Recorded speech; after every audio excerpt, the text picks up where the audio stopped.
are going, I mean, how this subject is going to add value in your career. So I think you all, am I audible? Pakka? Okay. Last row, am I audible? Okay. So today we are going to discuss about the stock market or equity market. See, I think you all are aware of इसके बारे में. Are you aware of what is the market voice of equity market? मैंने last time भी ये question पूछा था कि अगर आप अपने पेरेंट्स को कहें मुझे बिजनेस नहीं करना है और मुझे कोई पढ़ाई नहीं करनी है, एमबीए नहीं करनी है, जितना पैसा आपको लगाना है ना मुझे दे दीजिए, I will put in stock market. Will they give you the money? Why? Why? Lack of knowledge, no idea, what else? Risk. हमने लास्ट टाइम भी पूछा था. But on the other side दुनिया में जो रिचेस्ट लोग हैं लाइक वॉरेन बफेट, वो दुनिया के रिचेस्ट लोग हैं because of the stock market only. इतना बड़ा गैप कैसे हो सकता है कि यहाँ पर जितने भी लोग बैठे हैं वो सब अगेंस्ट में हैं और दुनिया के जो रिचेस्ट लोग हैं वो स्टॉक मार्केट की वजह से. क्यों? और दूसरी बात, I think you all are aware of this is the only parameter which will tell you who is the richest person of the world. दुनिया का जो रिचेस्ट पर्सन है वो कैसे पता लगता है? What is the parameter? It's stock market. The term is called market capitalisation. तो जिस कंपनी का मार्केट कैप बहुत ज्यादा होता है वहां से ये बात पता लगता है कौन कंपनी, कौन प्रमोटर रिच है या नहीं है. So today we are going to discuss कि इतना बड़ा गैप क्यों है कि in India everyone is saying no, बहुत समय नहीं लगाना, इट्स अ रिस्कियस प्लेस और it is a gambling place. I hope कि यही पता है कि लोग यही कहेंगे पेरेंट्स की कि हाँ तुम, हो सकता है मना करने के साथ साथ कुछ डांट भी पड़ जाए, तुम्हारा दिमाग तो नहीं खराब हो गया? व्हाई? बिकॉज यहाँ पर पूरी तरीके से डिटेल्ड नॉलेज नहीं है. सो वो नॉलेज क्या है, क्या वो ब्रिज है जो इस पूरे गैप को फिल करता है, वो आज हम लोग डिस्कस करेंगे बहुत ज्यादा डिटेल में. So guys, there is a world beyond word of earning beyond job and business. तो आज हम एक थर्ड विजन के बारे में बात करेंगे कि कैसे इस विजन के थ्रू हम लोग एक नए डायरेक्शन में मूव कर सकते हैं अर्निंग्स के लिए. So the name of this area of is called equity market. Market voice of this subject is negative. जो मैंने भी पूछा आपसे क्वेश्चन, तो सभी ने मना कर दिया. सो इसकी मार्केट वॉइस नेगेटिव है. सो अभी हम डिटेल में ये बात करेंगे कि ये पॉजिटिव क्यों नहीं है और कैसे हो सकती है. सो वर्ल्ड रिचेस्ट पर्सन के बारे में हम लोग बात करते हैं. Now we will talk about the disconnected leaders. I am sure Delhi university में एडमिशन लेना इतना आसान नहीं होता, तो यू स्कोर्ड वेरी वेल. और दूसरी तरफ एक मार्केट ऐसा है जो एक रिचेस्ट बना सकता है आपको. So you both are leader but both are disconnected. You getting my point? So if we, with the help of the knowledge, we can connect both the leaders. So I think the reason is due to right knowledge. ये gap इतना बड़ा है. और I think, are you aware of who is Warren Buffett? सबको पता ही होगा. So what he says, जो भी एक आंसर आया था रिस्क की वजह से सर हम इसमें पार्टिसिपेट नहीं करते. तो risk means risk comes from not knowing what you are doing. किसी के कहने पे अगर आप शेयर मार्केट में पैसा लगा रहे हैं तो आप बिल्कुल रिस्क पे हैं. ये एक तरीके की स्पोर्ट्स बाइक है. अगर आपको नहीं चलानी आती और स्पोर्ट्स बाइक बाई चांस हाथ में आ गई तो क्या होगा? एक्सीडेंट होना, इट्स ऑब्वियस.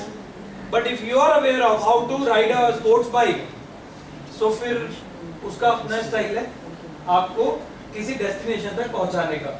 सो वो क्या है, और अगर नहीं पता तो रिस्क वहां पे एग्जिस्ट करता है. तो guys, this is not at all a gambling place. ये आज के सेशन से ही हम लोग गैप, ये जो नॉलेज नहीं है आप लोगों को, इसको तो हम पूरी तरीके से आज ही रिमूव कर देंगे कि ये गैम्बलिंग प्लेस नहीं है, it's a money making place. So I will start my discussion with a question, job and business. उस दिन भी यही पूछा था मैंने. गाइस, मेरा क्वेश्चन ये है कि मान लीजिए आज आपको एक अपॉर्चुनिटी आती है आपको अपनी ड्रीम जॉब के लिए. आपके पास ये चॉइस है कि आपको इंडियन कंपनी जो भी ड्रीम है उस कंपनी में अप्लाई कर सकते हैं और आपको वही जॉब मिलेगी जो आप चाहते हैं. कौन सी कंपनी में अप्लाई करेंगे? Indian. Yes. Tata. Which Tata? बताइए, विच कंपनी? टाटा मोटर्स, रिलायंस जियो। नहीं, ये आंसर एकदम ठीक है, ये आंसर बिल्कुल एप्रोप्रिएट है, हंसने की बात नहीं है। मैं अभी कनेक्ट करूंगा व्हाई, व्हाट एल्स, कौन सी कंपनी में जॉब करेंगे अगर एक चॉइस मिलती है? रिलायंस। और कोई कंपनी जो इंडियन हो या इंडिया में उसका सेटअप हो? इंफोसिस, विप्रो। सी, एक तरीका ये है कि आप इंफोसिस में जाइए और जॉब करिए। आपको ये पता है इंफोसिस में एम्प्लॉइज कितने हैं? It's close to 3 lakh employees. मगर आपके पास ना, you must be having a special skill कि आप 3 लाख लोगों में अपनी जगह बना पाए। तो दिस मे रिक्वायर एक स्पेशल स्किल सेट, या फिर बहुत ज्यादा काम का आप लोगों को करना पड़ेगा। मैं आप लोगों को एक नया विजन देता हूं। अगर देखिए, आपने कुछ सोच के तो इंफोसिस बोला होगा, that means you have a very good knowledge of the sector, knowledge of the company. That's why you decided to have job in Infosys. अब मैं आपको एक नया विजन बताता हूँ। आप Infosys में ना जॉब तो करो ही करो, और उसी के साथ साथ उसके शेयर खरीद लो। Are you aware of India की ये सबसे बड़ी आईटी कंपनी है?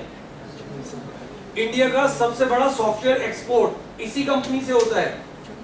और तीसरी बात, अगर आपने एक वक्त इसमें सिर्फ 10,000 रुपए लगाए होते तो today's it's value is how much? कितना करोड़? 6 करोड़। देखिए, आई एम श्योर आप में से बहुत से लोग जॉब ओरिएंटेड फैमिली से आते होंगे, जिनके पेरेंट्स जॉब करते हैं। अगर वो लोग बेहद ईमानदारी से जॉब कर रहे हैं, आपको लगता है किसी जॉब में 6 करोड़ रुपए सेव हो सकता है? इंफोसिस में ये पैसा बना है। जो अभी रिलायंस जियो का नाम है, रिलायंस जियो ने दुनिया को शायद 10,000 रुपए की, आज की वैल्यू 5 करोड़ रुपए है। इतना बड़ा डिस्कनेक्ट कि हमें पता ही नहीं, और हम जॉब कर रहे हैं। और एक अच्छी जॉब, एक अच्छा सर्वाइवल तो हो सकता है, शायद अच्छी वेल्थ नहीं हो सकती। अच्छा survival means what? You have everything on instalment, you have everything, and company like Bajaj finance will give you everything जो आपके ड्रीम है, मगर पीछे से इंस्टॉलमेंट चलती रहती है। So this is just survival if you are doing, I mean, you know, if you are in a good company. So अब मैं दूसरा क्वेश्चन पूछता हूँ, अगर किसी को बिजनेस करना है तो किसमें करोगे? Export, import, what else? अगर आपको बिजनेस अपना करना है और जितना पैसा चाहिए वो हम दे रहे हैं, क्यों इसमें करोगे? कौन सा बिजनेस करोगे? Hardware, what else? IT, automobile, what else? This side, cosmetics, FMCG, wonderful, consultancy. देखिए, एक तरीका ये है कि अब या तो खुद की IT कंपनी बनाइए, FMCG का सेटअप लगाइए, लोग हायर करिए, उसके बाद मैन्युफैक्चरिंग करिए, प्रोडक्शन करिए, पैकेजिंग करिए, लॉजिस्टिक्स, मार्केटिंग, कंप्लायंस, लीगल, सब कुछ करिए। इफ एवरीथिंग गोज राइट तो बिजनेस तो चल पड़ा आपको, बट आपको अपनी लाइफ उसमें लगानी पड़ेगी। आपकी नेक्स्ट जनरेशन और आपकी फैमिली मेंबर तो जरूर एंजॉय करेंगे, बट आप नहीं कर पाएंगे। और नहीं चली तो अब मैं आपको एक नया विजन दिखाता हूं। एक आंसर आया, सर FMCG और IT। आप FMCG का शेयर क्यों नहीं खरीद लेते? बिकॉज अगर कोई बंदा ये डिसाइड कर रहा है कि मुझे बिजनेस करना है, तो इसका मतलब है उसका विजन उस सेक्टर से रिलेटेड एकदम क्लियर है। That means he knows about the demand of the sector, he is well aware of कि बॉस इसकी डिमांड क्या है। मैं आप लोगों को अभी 10 कंपनियों के नाम बताता हूं और will show you the charts, historical price movement of all the FMCG companies जिसने शायद 10,000 की वैल्यू आज 5 करोड़ कर दी। Will show you right away, और you can write it down. Britannia, Dabur, Nestle, ITC, Procter and Gamble, you name, HUL, ITC. We'll show you a couple of companies.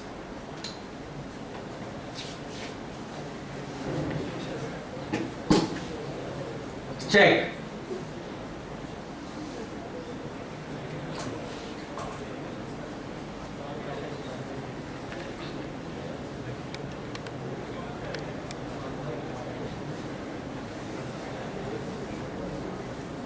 Guys, this is the chart of Procter and Gamble. They are the manufacturers of Dove, Ariel, or other FMCG products. A couple of years ago, its price is 70 rupees. Nowadays, its price is 10,000 rupees. You name the job and the business which will give you this much of returns if you are a startup. Or moreover, if you start the same business, this will be the competitor. Are you aware of one topic which is called SWOT analysis? क्या होता है? Strength, weakness, opportunity and threat. You are going to face the competition from this company. भाई चालू करोगे तो ये तो company already इसकी मार्केट कैप तो बहुत बड़ी है. They have established brands, so you are going to compete with these companies. Dabur, check. Its price was just 3 rupees, and nowadays its price is close to 500 rupees. Or let me add one thing. I did not add any dividend, bonus, right issues, SLBM, buyback offer, trading, arbitrage, option writing. ये कुछ add नहीं करा अभी मैंने. ये तो सिर्फ price 3 रुपए से 500 रुपए हो गया. Can anyone can calculate for me कि कितना रिटर्न आया इसमें. Just open a mobile phone. 500 divide by 3 into 100. What is the percentage?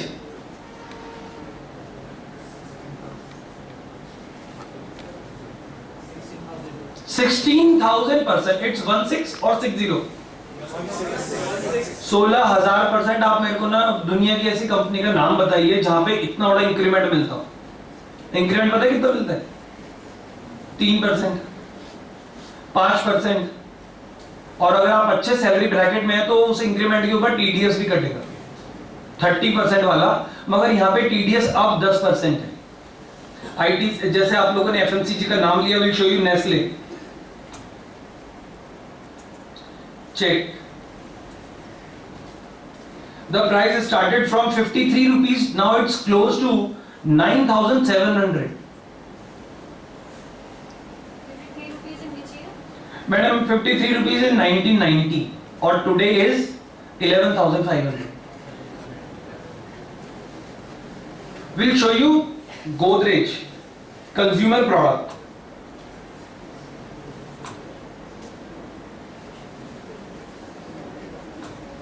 Check. The price in 2001 was 3 rupees. Nowadays the price is close to 768 rupees. So guys, name the company जो इतना बड़ा return दे, या name the job जो इतना बड़ा आपको changes they. Is there any? What is the objective of this subject? And I appreciate the management decision जो आपके कॉलेज का है. आप लोगों को ये बताना कि इस टाइप के इंस्ट्रूमेंट्स मार्केट में हैं. अगर आप बहुत अच्छी जॉब में भी हैं तो आप सेविंग्स के लिए क्या करेंगे? एफडी, आरडी और एलआईसी और यही सब करेंगे. ये इन्फ्लेशन बीट नहीं कर पाएंगे. और if you participate in this, you have the possibility to have wealth in the future. अब ये गोदरेज सीपी का जो मैं चार्ट दिखा रहा हूं, जो मैंने दिखाया था, इट इज जस्ट राइजिंग. अब जैसे मैं let me tell you about my experience.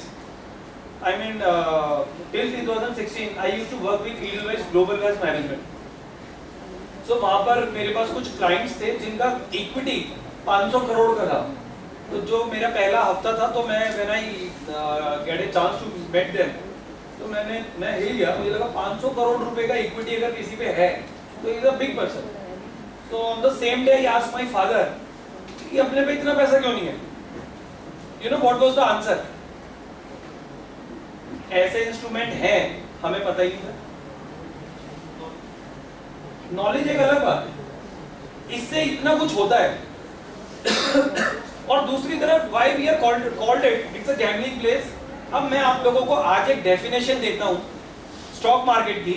आप लोग अपना आंसर मुझे बताइएगा और उसके बाद आप स्टॉक मार्केट को देखिएगा कि how it works. Guys, the definition of stock market is not a place to buy and sell the share. It is a place to buy and sell the partnership of a running business. See, अगर आप किसी के साथ partnership कर रहे हैं तो आप क्वेश्चन तो पूछोगे. Suppose I have a business idea, you have money and you are willing to invest in my company. You will ask n number of questions. कहाँ पैसा लगाओगे, कितना पैसा लगाओगे, किस टाइप का प्रोडक्ट है, डेमोग्राफी का है, कहाँ पे बिकेगा प्रोडक्ट, डिमांड कितनी होगी और इसका साइज क्या होगा, मार्केट सेगमेंट क्या होगा, ये सारी चीज सोचने के बाद अगर आपको कन्विंसिंग है तो ही तो आप पैसा लगाओगे। आप एक बात बताइए, स्टॉक मार्केट में इस टाइप के एनालिसिस कितने लोग करते हैं? Not even 1%। That's why this is called a gambling place. आप मेरी शक्ल देख के अगर मेरे को पैसे दे रहे हैं और you are not aware of where I am going to invest your money, so this is called speculation. If you are aware of, you know the reason कि बॉस ये विजय यहाँ पे पैसा लगाएगा, तो फिर आप उसमें पार्टनरशिप खरीदें। So this is simply a platform to buy and sell the partnership. So this is strongly recommended कि जिन लोगों को अपना विजन क्लियर है, जैसे लोगों ने बताया सर मेरे को FMCG का काम करना है, मेरे को IT का काम करना है, सो वो काम करें, अच्छी बात है। बट मैं ये कह रहा हूँ क्यों ना एक शेयर खरीद ले सारी कंपनीज का। एक शेयर खरीदने में क्या लॉस रहेगा क्या?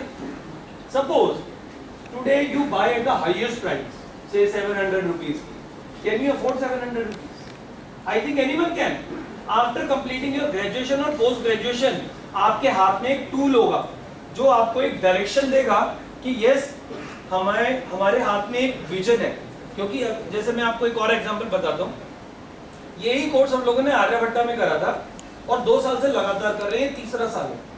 पहले साल करीब 30% स्टूडेंट ने they started building their own portfolio, क्योंकि क्लासेस में हमने डिस्कशन करा अबाउट सेक्टर पॉलिसीज, तो उन्होंने पैसा लगाया एक शेयर में और आज की डेट में वो पोर्टफोलियो करीब 43 से 45% तक अप है।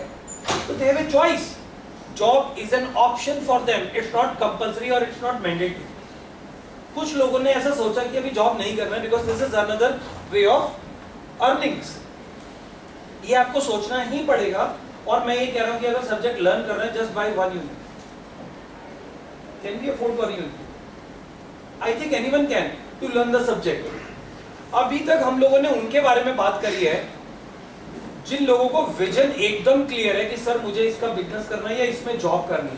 That means they have some facts job से रिलेटेड या बिजनेस से रिलेटेड। अब मैं उन लोगों की बात करता हूँ जिनको नहीं पता कुछ भी, जैसे मेरे को विजन क्लियर नहीं है कि मेरे को क्या करना है, तो मैं स्टॉक मार्केट में कैसे पार्टिसिपेट करूं?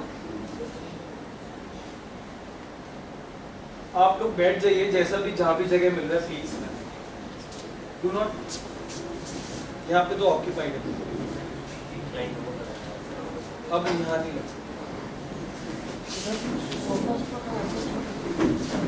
और आप लोग थोड़ा सा अपना जो चेयर से आगे मूव कर लीजिए।